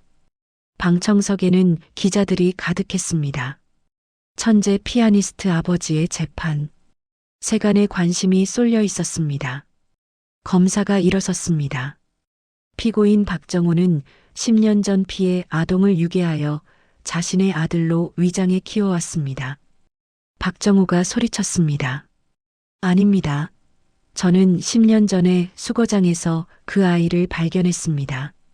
증거가 있습니까? 박정호는 말문이 막혔습니다. 증인이 없었습니다. 김종구 노인은 이미 세상을 떠났습니다. 모든 게 불리했습니다. 재판은 송재원 쪽에 유리하게 흘러갔습니다. 피고인은 10년 전 아이를 유괴한 후 어딘가에 숨겨두었던 것으로 추정됩니다. 검사가 말했습니다. 당시 피고인은 노숙자였습니다. 알리바이를 증명할 수 없습니다. 박정호는 절망했습니다. 끝났다. 모든 게 끝났다. 그때 방청석에서 누군가가 일어섰습니다. 잠깐만요. 이수연이었습니다. 제가 증언하겠습니다. 재판장이 물었습니다. 당신은 누구시죠? 다큐멘터리 PD 이수연입니다. 박은율 군의 다큐멘터리를 제작한 사람이에요. 이수연이 서류를 들었습니다. 저는 박정호 씨와 은율이를 취재하며 지켜봤습니다. 그리고 조사 중에 이상한 점을 발견했습니다. 이수연이 증인석으로 갔습니다. 10년 전 교통사고 기록입니다. 사고 현장에서 아이의 시신이 발견되지 않았다고 되어 있어요. 그런데 며칠 뒤 아이의 사망 신고가 접수됐습니다. 법정이 술렁거렸습니다. 신고자는 송재원 씨였어요. 시신도 없이 사망 신고를 했습니다. 이상하지 않습니까? 송재원 측 변호사가 벌떡 일어났습니다. 이에 있습니다. 이건 재판과 관련 없는 내용입니다. 재판장이 말했습니다. 증인 계속하세요. 이수연이 다른 서류를 꺼냈습니다. 10년 전 사고 현장 근처 CCTV 기록입니다. 삭제됐다고 했는데 제가 복구했어요. 스크린에 영상이 떠올랐습니다. 흐릿하지만 알아볼 수 있었습니다. 사고 현장 근처에서 한 남자가 아이를 안고 차에 태우는 모습. 그 남자는 송재원이었습니다. 법정이 소란스러워졌습니다. 저게 뭐야? 송재원 회장이잖아. 이수연이 계속했습니다. 당시 정비사를 찾았습니다. 영상 증언을 준비했습니다. 스크린에 노인의 얼굴이 떠올랐습니다. 떨리는 목소리로 말했습니다. 저는 10년 전 송재혁 씨의 차량을 정비했습니다. 정비가 끝난 다음 날 어떤 남자가 찾아왔어요. 노인의 목소리가 떨렸습니다. 돈을 주면서 브레이크에 손을 대달라고 했습니다. 협박했어요. 가족을 해치겠다고. 어쩔 수 없이 브레이크 라인에 구멍을 냈습니다. 법정이 조용해졌습니다. 숨소리조차 들리지 않았습니다. 그 남자는 송재원이었습니다. 충격이 퍼져나갔습니다. 기자들이 일제히 카메라를 들었습니다. 이수연이 말했습니다. 송재원은 형 송재혁을 죽이기 위해 사고를 조작했습니다. 그리고 살아남은 조카를 버려서 죽이려 했습니다. 박정호는 멍하니 앉아 있었습니다. 은율이가 수거장에 버려져 있던 이유가 밝혀졌습니다. 친삼촌이 버린 것이었습니다. 법정이 술렁거렸습니다. 송재원 측 변호사가 벌떡 일어났습니다. 이 영상은 출처가 불분명합니다. 증거로 채택할 수 없습니다. 이수연이 차분하게 대답했습니다. 경찰 서버에서 복구한 것입니다. 디지털 포렌식 전문가의 감정서도 있습니다. 이수연이 서류를 제출했습니다. 국립과학수사연구원의 공식 감정 결과입니다. 영상은 조작되지 않았습니다. 재판장이 서류를 검토했습니다. 그때 법정 뒷문이 열렸습니다. 형사들이 들어왔습니다. 송재원 씨는 어디 계십니까? 사람들의 시선이 방청석으로 향했습니다. 송재원의 모습이 보이지 않았습니다. 송재원 회장님은 급한 일로 먼저 나가셨습니다. 비서가 떨리는 목소리로 말했습니다. 형사가 무전기를 들었습니다. 용의자가 도주 중입니다. 공항과 항만 봉쇄해 주세요. 송재원은 차 안에 있었습니다. 인천공항으로 향하고 있었습니다. 해외로 도망치려는 것이었습니다. 이미 개인 제트기가 대기하고 있었습니다. 빨리 가, 빨리. 송재원이 운전기사를 재촉했습니다. 고속도로를 질주했습니다. 그때 전화가 울렸습니다. 비서였습니다. 회장님, 큰일 났습니다. 회사 서버가 해킹당했습니다. 송재원의 얼굴이 굳어졌습니다. 뭐? 10년간의 비자금 내역, 뇌물 기록이 전부 유출됐습니다. 지금 인터넷에 퍼지고 있어요. 송재원은 핸드폰을 떨어뜨릴 뻔했습니다. 누가 그런 짓을. 그때 다른 전화가 왔습니다. 모르는 번호였습니다. 송재원이 전화를 받았습니다. 여보세요? 삼촌. 어린아이 목소리였습니다. 송재원의 심장이 멎는 것 같았습니다. 하준이. 아니, 은율이? 제 이름은 송하준입니다. 아이의 목소리는 또렷했습니다. 차갑고 명확했습니다. 삼촌이 아버지와 어머니를 죽인 거 다 알아요. 송재원의 손이 떨렸습니다. 넌 말을 못하잖아. 삼촌 앞에서만 안 한 거예요. 아이의 목소리가 차가웠습니다. 저는 다 기억해요. 10년 전 그날 밤, 송재원은 숨을 멈췄습니다. 차가 굴러떨어졌어요. 엄마 아빠가 피를 흘리고 있었어요. 은유리의 목소리가 떨렸습니다. 삼촌이 왔어요. 저를 안았어요. 삼촌이 구해주는 줄 알았어요. 잠시 침묵이 흘렀습니다. 그런데 삼촌은 저를 어두운 곳에 버렸어요. 춥고 무서웠어요. 송재원은 아무 말도 할 수 없었습니다. 저는 그때부터 말을 안 하기로 했어요. 말을 하면 또 버려질 것 같았거든요. 은유리의 목소리가 단단해졌습니다. 삼촌 집 서재 컴퓨터, 비자금 내역, 사고 조작 증거까지 다 있더라고요. 내가 해킹한 거야? 저는 피아노만 잘 치는 게 아니에요. 숫자도 잘 기억해요. 은유리가 말했습니다. 삼촌이 비밀번호 누르는 거 한 번 보고 외웠거든요. 16자리 비밀번호. 어렵지 않았어요. 송재원은 아무 말도 할 수 없었습니다. 자폐가 있는 바보인 줄 알았습니다. 말도 못하고 아무것도 모르는 아이인 줄 알았습니다. 그런데 이 아이는 모든 걸 알고 있었습니다. 모든 걸 기억하고 있었습니다. 10년 전 그날 밤의 일까지. 삼촌, 아이가 말했습니다. 저는 아빠한테 돌아갈 거예요. 진짜 아빠요. 저를 키워준 아빠. 전화가 끊겼습니다. 송재원은 핸드폰을 떨어뜨렸습니다. 손이 떨려서 잡을 수가 없었습니다. 그때 뒤에서 사이렌 소리가 들렸습니다. 경찰차들이 따라오고 있었습니다. 앞에서도 경찰차가 나타났습니다. 사방이 막혔습니다. 차가 멈췄습니다. 경찰들이 우르르 다가왔습니다.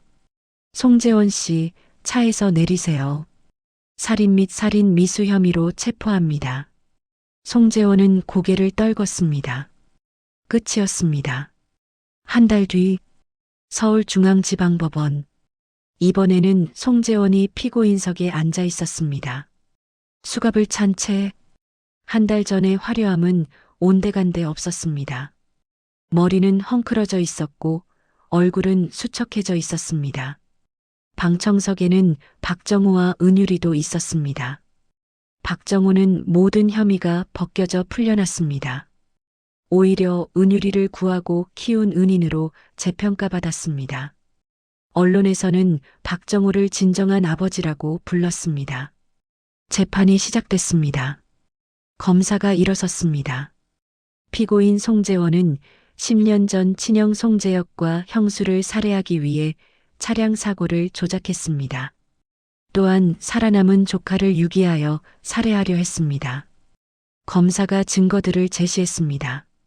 복구된 CCTV 영상, 정비사의 증언, 조작된 사망 신고서, 10년간의 비자금 내역, 모든 증거가 송재원을 가리키고 있었습니다. 재판장이 송재원을 바라보았습니다. 피고인, 할 말이 있습니까? 송재원이 고개를 들었습니다. 한동안 아무 말도 하지 않았습니다. 그러다 입을 열었습니다. 저는 형의 그늘에서 벗어나고 싶었을 뿐입니다. 송재원의 목소리가 떨렸습니다. 평생 비교당하며 살았어요. 형은 뭐든 잘했어요. 공부도, 음악도, 사업도. 송재원이 고개를 숙였습니다. 저는 아무리 노력해도 형을 넘을 수 없었어요. 부모님도 형만 사랑했어요. 법정이 조용해졌습니다. 저도 뭔가 갖고 싶었어요. 저만의 것을요.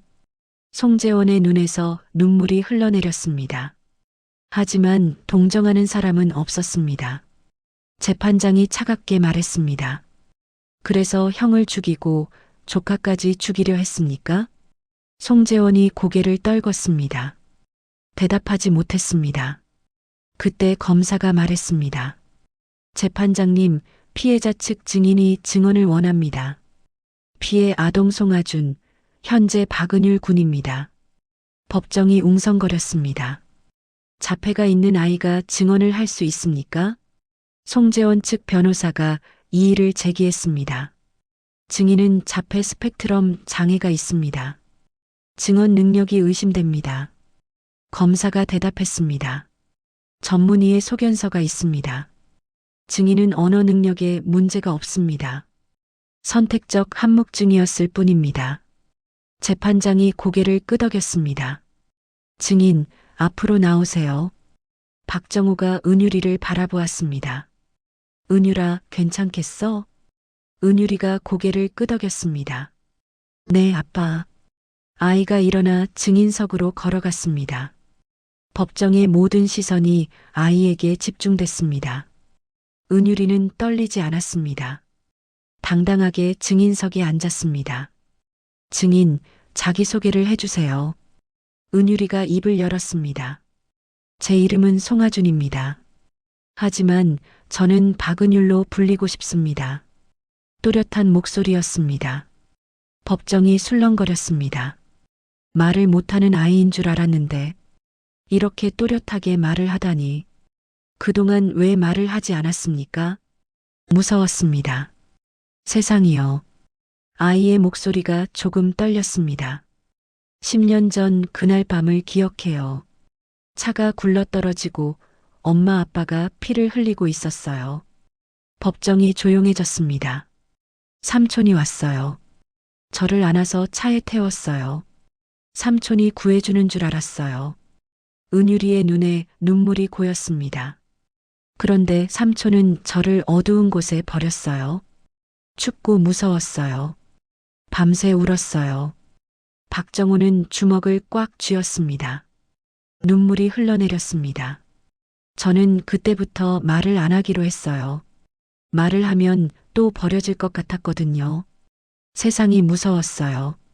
은유리가 눈물을 닦았습니다. 그런데 아빠가 저를 찾았어요.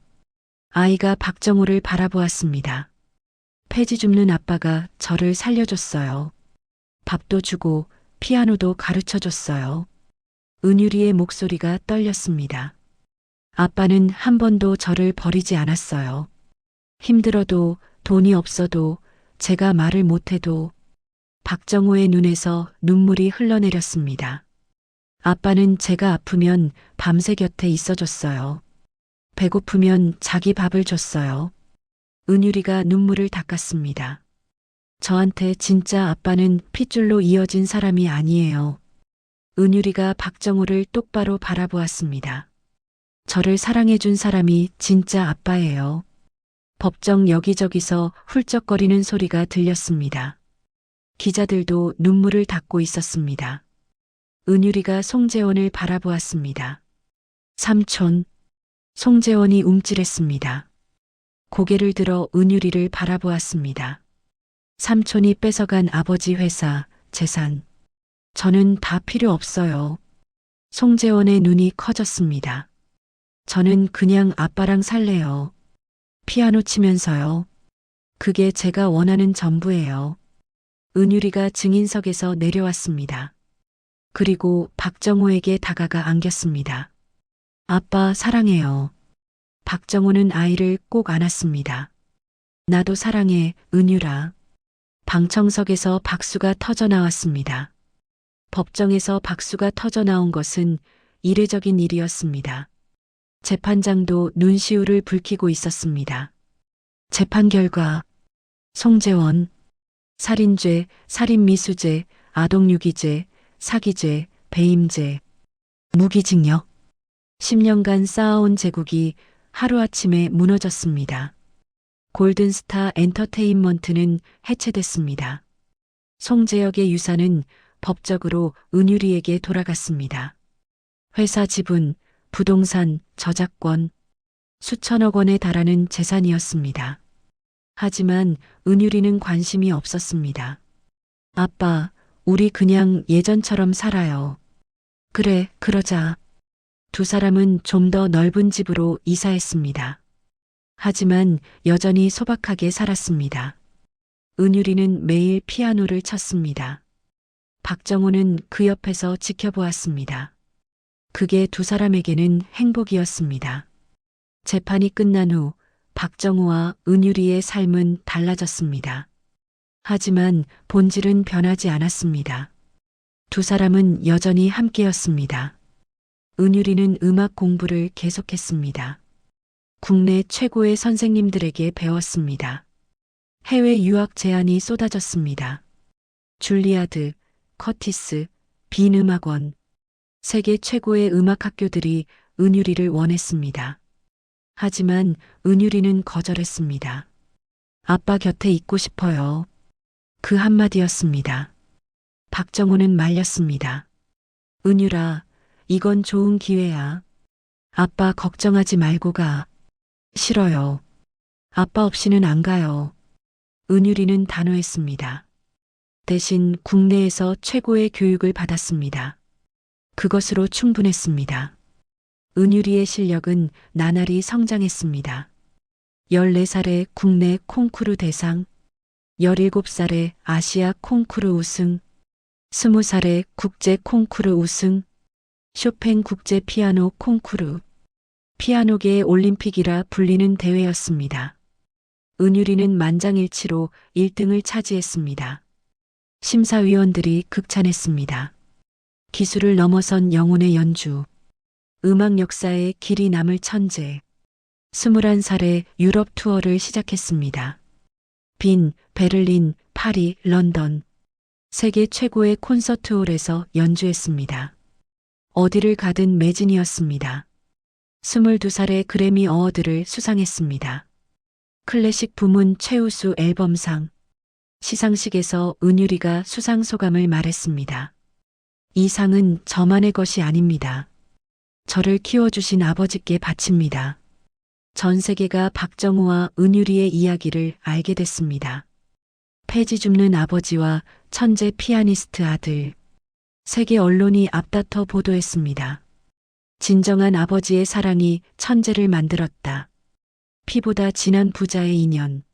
하지만 은유리는 인터뷰 때마다 같은 말을 했습니다. 저를 만든 건 음악이 아닙니다. 아버지의 사랑입니다. 10년이 흘렀습니다. 서울예술이전당 콘서트홀, 박은율 피아니스트 10주년 기념 공연, 포스터가 곳곳에 붙어 있었습니다. 은유리는 23살이 됐습니다. 세계적인 피아니스트가 되어 있었습니다. 공연 티켓은 10분 만에 매진됐습니다. 암표가 수백만 원에 거래됐습니다. 하지만 은유리는 특별석을 따로 마련했습니다. 장애인, 저소득층, 고아원 아이들을 위한 자리였습니다. 음악은 모든 사람의 것이에요. 은유리의 신념이었습니다. 공연이 시작되기 1시간 전, 분장실에서 은유리가 준비를 하고 있었습니다. 검은 턱시도를 입고 있었습니다. 어린 시절의 앳된 모습은 사라지고 성숙한 청년이 되어 있었습니다. 문이 열리더니 박정호가 들어왔습니다. 66살. 머리는 하얗게 샜지만 눈빛은 여전히 따뜻했습니다. 허리가 조금 굽었지만 건강했습니다. 아빠, 준비 다 됐어? 네. 떨리긴 하지만요. 내가 떨린다고?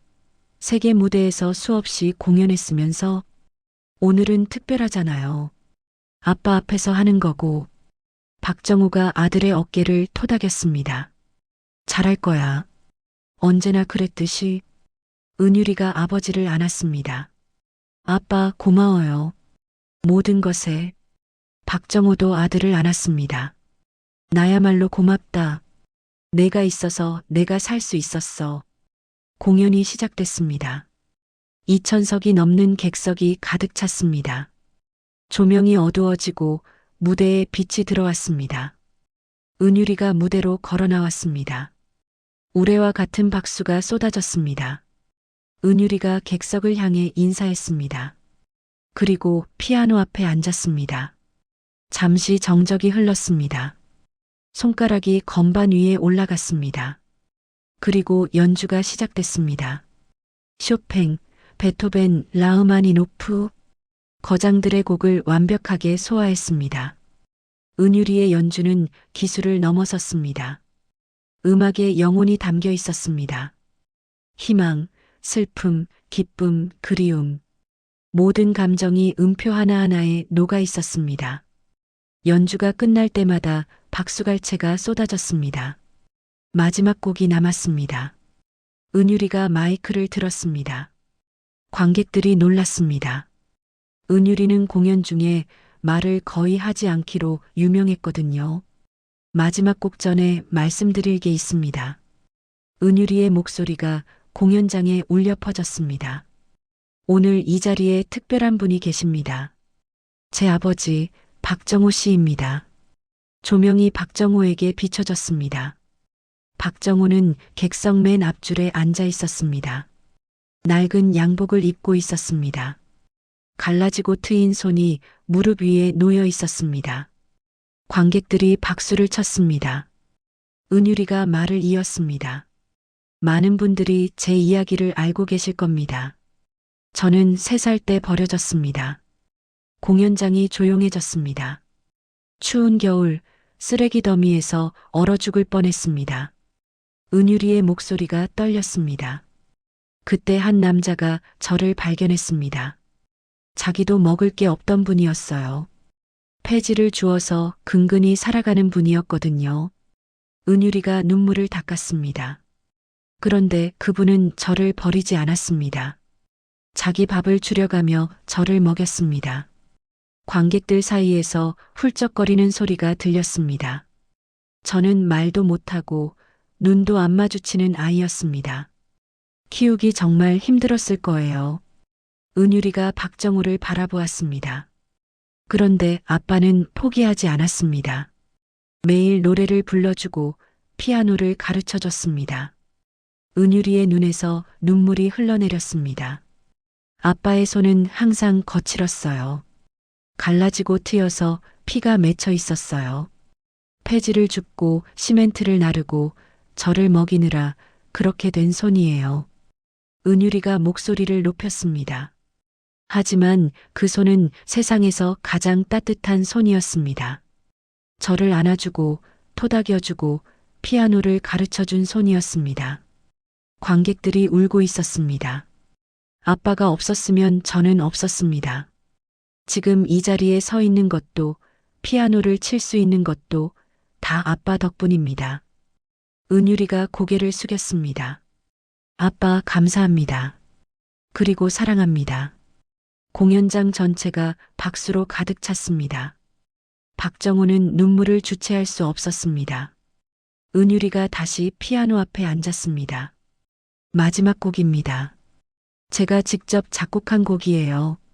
제목은 아버지의 손입니다. 연주가 시작됐습니다. 첫 음부터 달랐습니다. 아름다운 멜로디가 흘러나왔습니다. 하지만 그냥 아름다운 곡이 아니었습니다. 그 멜로디 속에 모든 이야기가 담겨 있었습니다.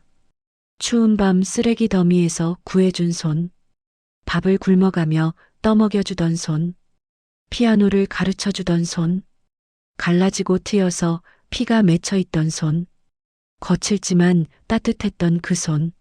멜로디가 변했습니다. 슬픔에서 희망으로, 어둠에서 빛으로, 마치 두 사람의 여정 같았습니다. 고난을 넘어 행복을 찾아가는 여정. 관객들은 눈물을 흘리며 들었습니다. 연주가 끝났습니다. 잠시 정적이 흘렀습니다. 그리고 폭풍 같은 박수가 터져 나왔습니다. 모든 관객이 일어섰습니다. 기립박수였습니다. 브라보, 브라보. 함성이 터져 나왔습니다. 은유리가 무대에서 내려와 박정호에게 다가갔습니다. 아빠, 은유라. 두 사람은 서로를 꼭 안았습니다. 고마워요, 아빠. 저를 버리지 않아줘서. 나야말로 고맙다. 내가 있어서 내가 살 수 있었어. 관객들은 그 모습을 보며 박수를 멈추지 않았습니다. 눈물을 흘리면서 공연이 끝난 후 박정호와 은유리는 공연장 옥상에 나와 있었습니다. 서울의 야경이 발 아래 펼쳐져 있었습니다. 밤하늘에 별이 빛나고 있었습니다. 아빠, 이거 받으세요. 은유리가 서류 봉투를 내밀었습니다. 이게 뭐야? 제가 물려받은 재산으로 재단을 만들었어요. 박정호가 서류를 꺼내봤습니다. 은유음악재단? 버려진 아이들, 장애가 있는 아이들한테 음악을 가르치는 재단이에요. 은유리가 웃었습니다. 저처럼 힘든 아이들이 음악을 통해 희망을 찾을 수 있도록요. 박정호의 눈이 커졌습니다. 그리고 재단 이사장은 아빠예요. 아빠가 저한테 해준 것처럼 다른 아이들한테도 해주세요. 은유리가 아버지의 손을 잡았습니다. 아빠가 저한테 준 사랑, 다른 아이들한테도 나눠주세요. 박정호의 눈에서 눈물이 흘러내렸습니다. 은유라. 박정호가 아들을 안았습니다. 고맙다. 정말 고맙다. 박정호는 밤하늘을 올려다보았습니다. 별이 반짝이고 있었습니다. 아내 김수진이 생각났습니다.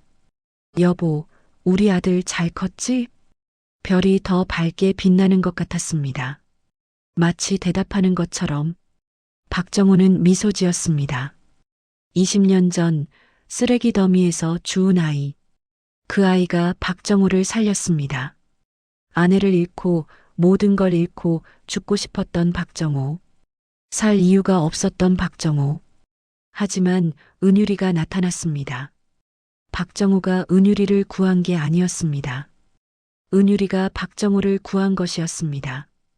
이제 박정호는 남은 인생을 다른 아이들을 위해 살 것입니다. 은유리가 자신에게 그랬던 것처럼 버려진 아이들에게 희망을 주겠습니다. 장애가 있는 아이들에게 사랑을 주겠습니다. 그게 받은 사랑을 갚는 방법이니까요. 박정호는 은유리의 손을 잡았습니다. 가자, 아들아. 네, 아빠. 두 사람은 나란히 걸어갔습니다. 서울의 밤하늘 아래로 별빛이 두 사람을 비추고 있었습니다. 끝. 오늘 이 이야기가 여러분의 마음에 따뜻함을 전해드렸기를 바랍니다. 세상에는 피보다 진한 사랑이 있습니다. 누군가를 진심으로 아끼는 마음, 그게 진짜 가족입니다. 여러분 곁에도 그런 사람이 있기를 바랍니다. 힘든 일이 있어도 포기하지 마세요. 언젠가 반드시 좋은 날이 옵니다. 오늘도 들어주셔서 감사합니다. 구독과 좋아요는 큰 힘이 됩니다. 다음 이야기에서 또 만나요.